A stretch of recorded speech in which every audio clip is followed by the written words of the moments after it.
Welcome to As We Speak. I'm David Sanborn. On this episode, I talk with guitar virtuoso John Scofield.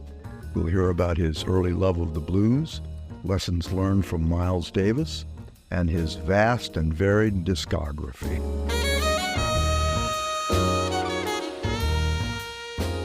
It's hard to know where to start, but, I just want to talk about, your most recent stuff like Hudson. Like, what a great record that is. Well, that Hudson record with Jack and John Medeski, Larry Graham. Yeah, it's so beautiful. I mean, Dave, I just make as many as they let me, and, whatever. Well, thank God for the rest of us. Yeah. It's such Although it's changing now, right? It's changing. It's like, in a way, it's like, why make a record? Why are we doing this? Yeah.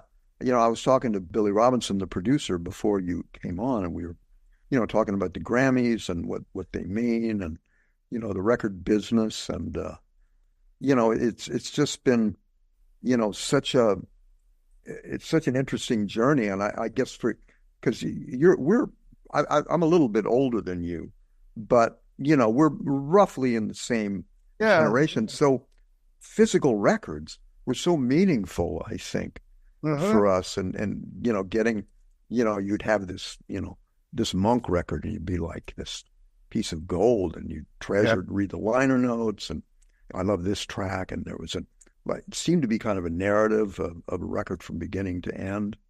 And I think I sense from you that you still think in those terms, like of a narrative of a record, right? Yeah, I can't help it, right? I mean, because you keep thinking about the project, and then it would be like an album where there'd be a beginning and an end, and CDs were like that, although the thing changed where you didn't have a side A and B.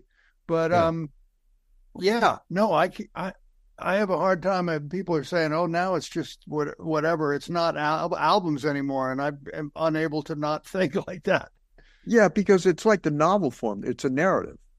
Yeah. And you feel like you're telling a story, and you want to give people a place to go. Yeah. And I still love that, and I gravitate toward, people who think that way. And the record Hudson is such a great, just the first tune. It sounds to me like it reminded me of, in a way, In a Silent Way. Yeah. Wow. It was just that kind of floating, almost Indian music kind of sense of, and that was also true on another tune, Mr. Tambourine Man, on the previous album. Yeah, we started like it's similar, yeah. Yeah, and it was like tambura, like this drone, and there was like a backward tape. Nice way to start, right? And oh just my God, set up a mood, and then start grooving. Yeah, and it was like reminded me of like those Ravi Shankar records, where it would start with a tambura, like, and then before that you had like the backward tape sound. Was that actually backward? You know what that is? It's not backward tape. It's like I have a pedal that does that. So it's fake backwards. But it was so great, and I'll stay on that for a minute. The Mr. Tambourine Man, it was just like kind of just unfolded like a dream. It was so cinematic in a way, just like you got in this state, and then you played this great solo that was kind of astringent in some places and very lyrical, and your phrasing is so unique. It's like there's. I always think of your playing as like a combination of Buddy Guy, Jim Hall, and Ravi Shankar. Well, you got it. Those are three of the greatest ever that ever plucked, and ever plucked. Yeah, but yeah, I started like a lot of people our age. I started with blues, and then got into jazz. So it's like guys like Buddy Guy, just Yeah. that to get that kind of sound out of a string is it. And I always thought that the other guys were the Indian players that just got such a soulful, incredible sound out of a string instrument, and not that different from guitar, really.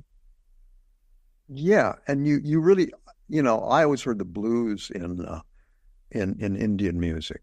I mean, Oh, yeah. I think that's really, because they were bending these notes down, no, no, no, always sound Yeah. like the dominant seventh, and then coming up in the minor third, and Uh-huh. you know, Yeah. and, A lot of the end up with the same thing. And and and they could always, let's see, what was it on sitar? You could go down, could go down, which on guitar, once you hit the note, you can go up. But you got yeah, to hit first, then come down. That's okay. That's how we sound like a sitar. but how do I mean, so you figured out a way to do that because you do that a lot on Yeah, a lot of not just a lot of guitar players. I guess, David, what you said is absolutely right. Most jazz guys that are older than us didn't Mhm. know about Buddy Guy and Indian music or any of that. You know what I mean? They knew about sort of the orthodox big fat jazz guitar sound, which is Yeah, amazing. And Wes and Kenny Burrell, they're as good as it gets, and Jim Hall, and but we all had the blues and rock and roll being blues had a baby and they called it rock and roll, and yeah, yeah. so we had that as us guitar players, and you too, of course, David.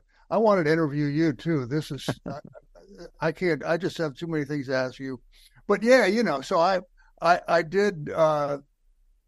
I was a blues purist snob before I Yeah. became a jazz purist snob. Yeah. Yeah. Well, yeah, my early experience was with blues player because I grew up in St. Louis, and that was one of the stops on you know, the route where people would go, Little Milton and Albert King and all those people. So my first playing experience was with Albert King. With Albert King, Oh yeah, who yeah, is, I mean, unbelievable. nobody has done what he's done. I I mean, know. nobody. That's just, well, to me, and it just, talk about standing the test of time. Yeah, That's, the greatest music, I think, and guitar, forget it. And yeah, it's probably just a couple of licks, but it doesn't matter. yeah. It's like he plays one solo, but it's a Yeah. great solo.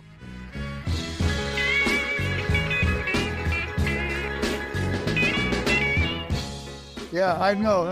I love that he could do that, and with profound meaning every time for his Yes, whole yeah, career. yeah. He never seemed to phone it in, and he was so powerful. Plus, he was a Must have big been guy. amazing. Must have been amazing being on stage with him with that It sound, right? it was terrifying and thrilling, because I was just doing bop ba da ba da Yeah, you were with the band. ba da ba. I was just happy to be anywhere near that. But You what a know, way to start out, just to yeah, experience that. exactly. So when you started out, it was mostly records that you were Yeah. hearing, Yeah, right? well, I would, in Connecticut, where I Hmm. lived was 50 miles from New York City. Yeah, So I heard, at first it was, of course, records and yeah, the radio. The radio, too. yeah. Oh yeah, Everybody, heard that's whatever on the radio. And, but I said, and local bands, two other kind of high school ish bands that were when you're 12 and somebody who's 16 is a seasoned veteran. yeah. And so I would check them out. And then I started to take the train into New York City and go to the clubs by the time I was, 14 or so. So who are some of the people you heard live in those early years? BB King, BB Mm, King, King of the Blues, yeah. and, but I heard all the, white rock groups too. I remember the first concert I went to when I was like 12 was Jay and the Americans. Only in America. Only in America, land of opportunity. That's it. Yeah. And And so I heard Jane and the Americans at a concert in Stamford, Connecticut.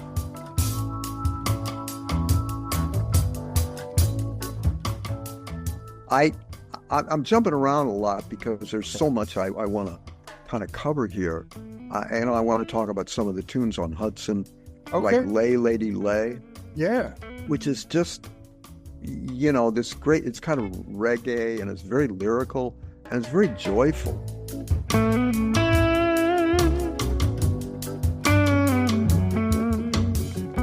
You have such a unique way of playing a melody. Wow. It sounds like singing. I can hear it just like just a little hesitations and all that stuff that's so it feels like it's so second nature to you. Nothing seems like calculated, and it's just, I mean, it's, to me, it means that it's just the way you think about music, and it's just you. No, I mean, like you, I started, just playing songs, and Yeah. it certainly I didn't start off with giant steps, that's for sure. I just liked songs. I played in kid bands, Yeah. and we played the pop tunes of the day, and I didn't really at first I couldn't find anybody in suburbia to play blues with. They didn't know what the hell that was. I was just this kid walking around with Muddy Waters records, and the other kids were like, "What's wrong with you? You're Yeah. some weirdo." But so we played pop tunes, and the singing was always it. So I think some people that become jazz musicians actually start with jazz. Like their parents say, "Okay, you're going to play jazz," and then they just start with that. But I started with just playing out songs and stuff. So then I tried to learn how to play the melody on the guitar, and like a singer. And then guitar, and well, as we spoke about, it has its great vocal quality. Especially the blues guys brought that to it. But there's just this lyricism in your playing that I think it has come through right from the beginning. I mean, I listened to some of the early records, and my first experience with you was on Electric Outlet. When you played on it, well, we're I lucky. played on it, yeah, Yeah. and I forget what it was. I don't remember the name of the Song tune. called "Phone Home." You played great on. I remember you Phone, on two tunes. Phone Home, and there was another one, something bits, Yeah, pick hits. big hits. Yeah. Yeah, yeah, Right. Yeah. yeah.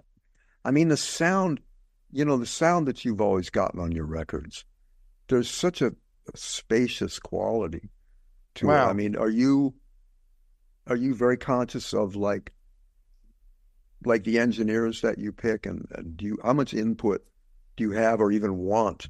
I Uh, was really lucky to get Joe, and yeah, so he recorded like a whole bunch of records for me, all on Gramavision, and then after that for years, and that was just luck because I learned about sound from him, and I let him completely run the show.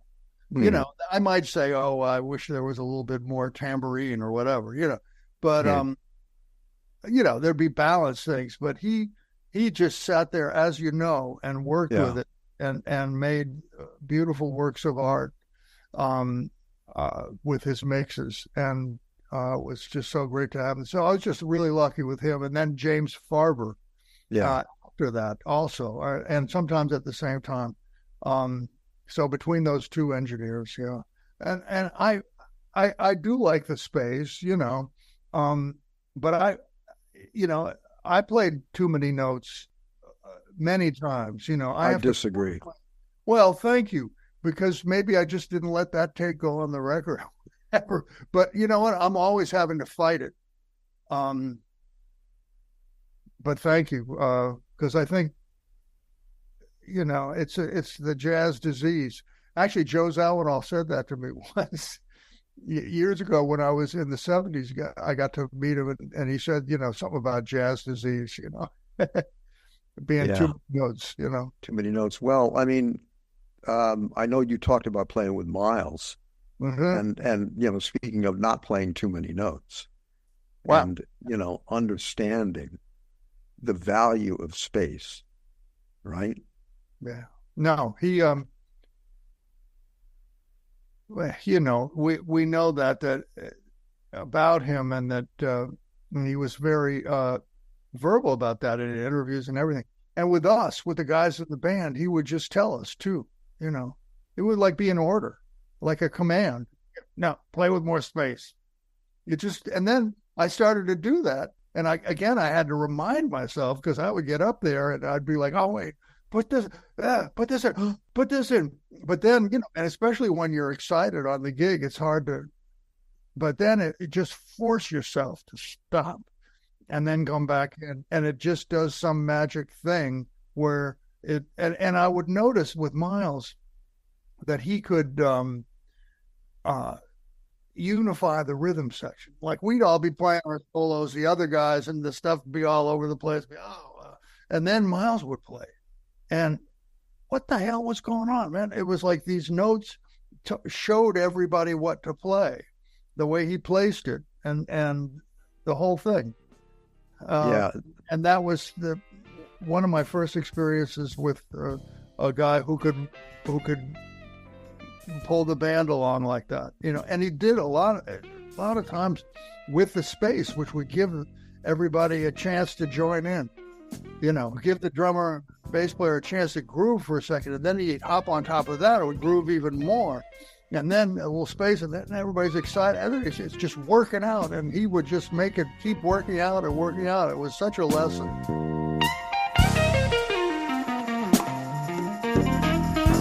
Yeah, it seems like it's a difference between trying to make something happen and letting something happen. Wow. Because it's like the space is, what you don't play is as important as what you do play. And that quality to me is like, because I share that disease with you of like, because you get nervous. You think, oh, there's nothing happening here.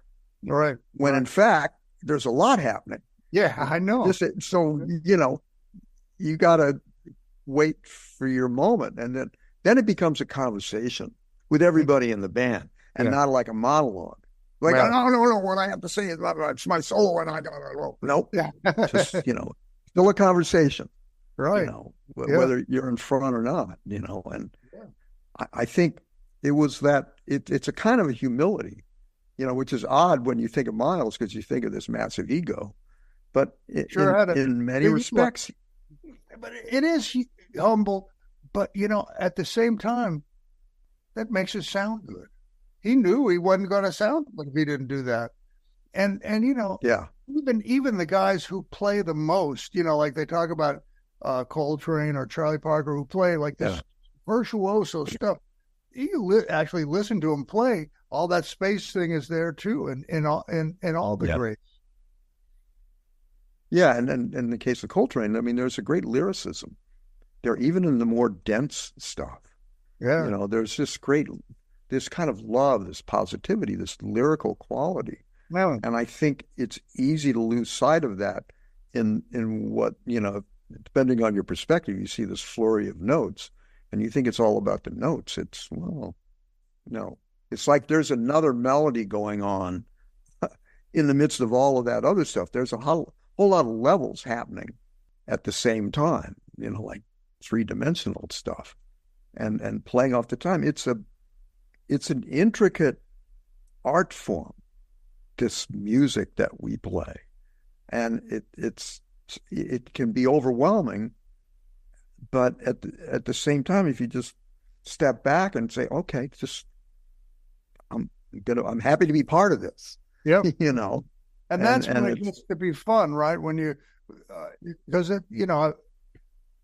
I've actually been at it for a while, and I'm so grateful that I've been able to stick around long enough to see that as this great collaborative thing, rather than me having to, just stick out and be this big guy, But it's always a collaborative thing, which makes it a joy and a celebration to play with the other people.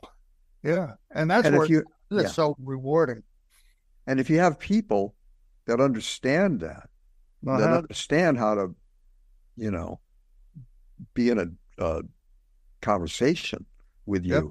you, because I mean, it's funny, but there's there's a certain number of players that don't listen. And it's an odd thing to say. It's Yep. like, no, you have to listen, and they can be as virtuosic as they can be, but if you're not listening to what's going on, you're missing the basic point because it's just about making the music and I think you know, maybe when we practice so much and we play by ourselves, you know, we're not used to playing with other people, and thank goodness we've had you and I and our generation has had ample opportunity to play with other musicians, even on just crap gigs, whatever. yeah, When I was young, I played all the time, yeah, and with other people. So you got used to that. And I think today with so many YouTube videos that you can play along with. I do at home. I play oh along with all the standards and everything. yeah, And and all the apps with the drums and play along with the Jack DeJohnette copy, yeah, and yeah, I do all that, yeah, but that in a way might turn us off to the real experience, or we have to remind ourselves to turn back on to actual humans. yeah, Um, and no, I think it's sad that the younger generation don't have as many crappy gigs. It's yeah, not like those gigs that everybody complained about that just turned out it yeah. was really good. It's called seasoning, Yeah, right? Yeah, yeah, and now it's like with YouTube, it's like it's hard to like woodshed in public. It's like everything you do is like a world premiere. oh my It's like, God. oh my, What? You mean, I know every gig is on there. It yeah, drives me nuts, man. I'm playing everything. Blue Note. I'm playing the Blue Note, right? And I look down at the guy holding his phone like this, looking right Yeah, at, and he has no problem doing that. It's no, totally okay. I'm a an animal at the zoo, and he's there. He paid his $50, and he's going to take my picture. God, he's going yeah, to record the whole thing. And at the Blue Note, the front row is so close to I you, right? know. So they're looking up your nose and like, And and it's like, got to keep your eyes closed. that's it. And like they're unpaid employees of YouTube, Yeah. And right? so everything goes on YouTube. It drives me a little nuts, Dave. Yeah, Um, because, yeah, because I keep thinking, actually, while I'm playing, like, oh, that guy's going to post it tonight. yeah. And it's hard to like let go because I mean, I think one of the great things about I think when you and I grew up is you had a chance to really up in public Yeah. and get your ass kicked Yeah. in public. Yeah. And it's like there's no lesson better learned Yeah. than you fall on your face I, in front of I an mean, audience. it felt bad, but it kind of went away. After a year, it was like, oh, yeah, I had that bad night where I screwed up. Oh, well. Yeah, But with YouTube, it's like, heaven yeah. forbid you go back and look at your worst mistakes. Oh, yeah. I mean, and then this narrative gets shaped about, well, it's not. He's not playing as good as he used to. Yeah, yeah, Well, right. I know.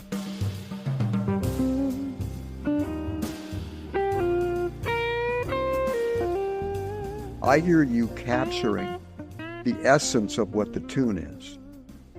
And the way you play the melody, even if you change the time feel a little bit, like Jolene. I don't remember what album that was on, but it was like Train, but it was that the same quality that Dolly Parton had when she sang that song, Right. and it just was okay. I'm going to take this and honor the song, but I'm going to do this to it, Uh-huh. and that's a I subtle line just to love walk. the tunes. I wouldn't play a tune if I didn't love the tune. Yeah, And Miles was really about that. I have a tape here at home of, you remember the band DeBarge? Oh, sure. El Yeah, DeBarge. El DeBarge, Yeah. and their The hits. rhythm of the night, right? This is the rhythm of the Of the night. night. Well, I was at Miles's house and I was taping him for some other reason on my Walkman, and he said, "Oh, check this out," and he played a DeBarge song and played along with it with his Harmon mute on. Just played the melody along with the singer. And it was just so moving because he just loved this song, Yeah. And I think that I've certainly heard that in your playing, very much so. And because without the songs, where are we? Yeah. What we got? Yeah. I mean, you could say that about Stravinsky. I listened a little bit to The Rite of Spring. Yeah, that's like the most melodic music there is, Yeah. And it's, what's the difference between, it's just, what is music? That's what music is, right?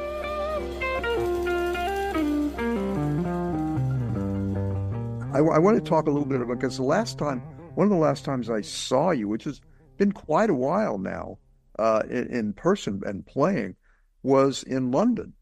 I think the Barbican Theater, and you were playing with John Cleary, and I think you were doing a duo thing with John. Yeah, we did a bunch of duo as well as stuff with the band, but yeah, he's something else, John Cleary.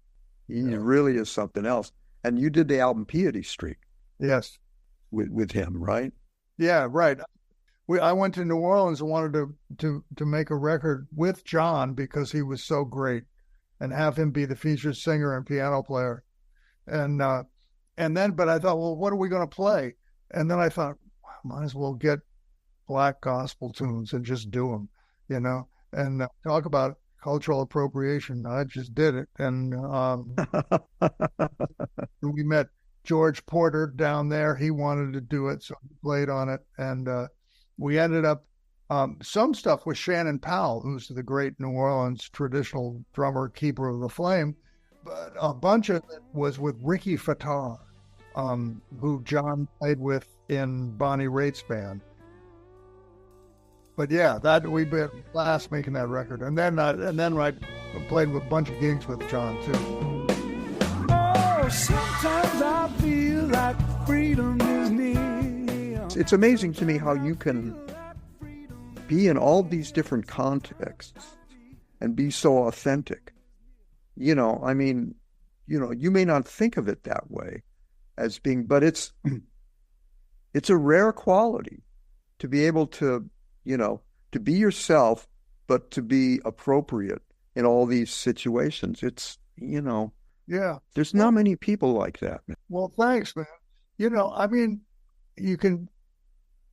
I always, just completely oversimplify it by saying I like jazz and rock, which is kind of what, if you want to just really, but, for me, because like you, starting with blues stuff and being a guitar player, because Jim Hall said, guitar plays blues by itself. I love that one. It just sits there and plays blues, and then, so that was the basis of playing guitar for me, and then trying to learn how to play jazz, but that's, there's a lot of music that I have no business trying to play. I could never play flamenco music. I could never play, gamelan music. I even though I like all that music, but I'd be wrong to do that. But to go to New Orleans and try to play gospel tunes, it felt okay, and to play jazz tunes feels good too, and to get on a funk groove too. I mean, there are other guys that play funk way better than me, man. At this point, it's not a matter of better. Yeah. Yeah. I mean, it's really, you're sui generis, as they say, one of a kind, and that's you gave up the chorus how many years ago? Oh, Yeah, I used to play all the time. Okay, this is how this all started. And Dave, you'll remember the club, 7th Avenue, not 7th, 55 Grand Street. Oh, sure. Where Mike Stern lived upstairs. Mike lived upstairs. Oh, so rough. He was addicted to the chorus. He was, and so was I. And so I would go down there. Mike came to town, right? And we started to hang out. I would go to, and then he had just started open that place. And then, right when I first started going down there to hang out with him, and we played all the time. And in that club, and he had 2 amps and a chorus pedal. He was the first guy I ever knew with one. And so I said, man, this sounds great. This sounds like a horn or a vocal. So I got one. And then 10 years later, I'm totally addicted to it. And I had to go through chorus rehab. And I'm glad I did, because it was rough. But boy, that thing is addictive. Yeah, CA. You had to go to CA, Chorus Anonymous. Oh, I went to CA, and thank God I got through it. Some people helped me, had a lot of help.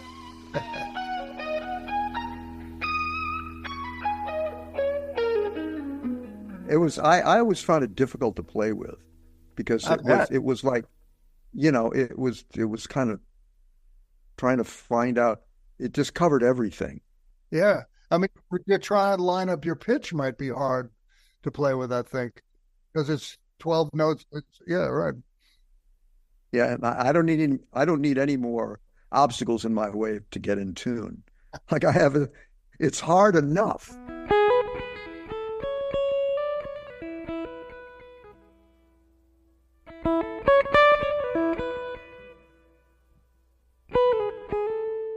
Oh, listen, John, I really want to thank you for spending so much time, to talk to you about this stuff. There's so much more I could talk to you about, but I don't want to take any more of your time. And it's just, it's such a pleasure to talk to you. And I have needless to say, such respect for you and admiration. And you're an inspiration. I listen to your music and I learn something, and it leads me someplace. So on that level, as, musician to musician, I'm just glad you're here on the planet. I can say the same for you, and that you've been an inspiration for me ever since I first heard you back with Paul Butterfield and Stevie Wonder, and all those great tracks that you've done over the years. So it's always great to talk to you, because I'm a huge fan. Well, thank you, John. And thanks for doing this, and to be continued.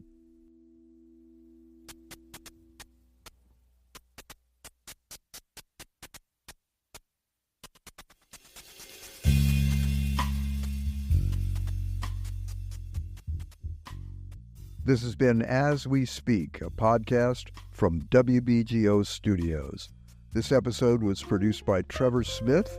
Billy Robinson is our executive producer, and the president and CEO of WBGO is Stephen A. Williams. I'm David Sanborn.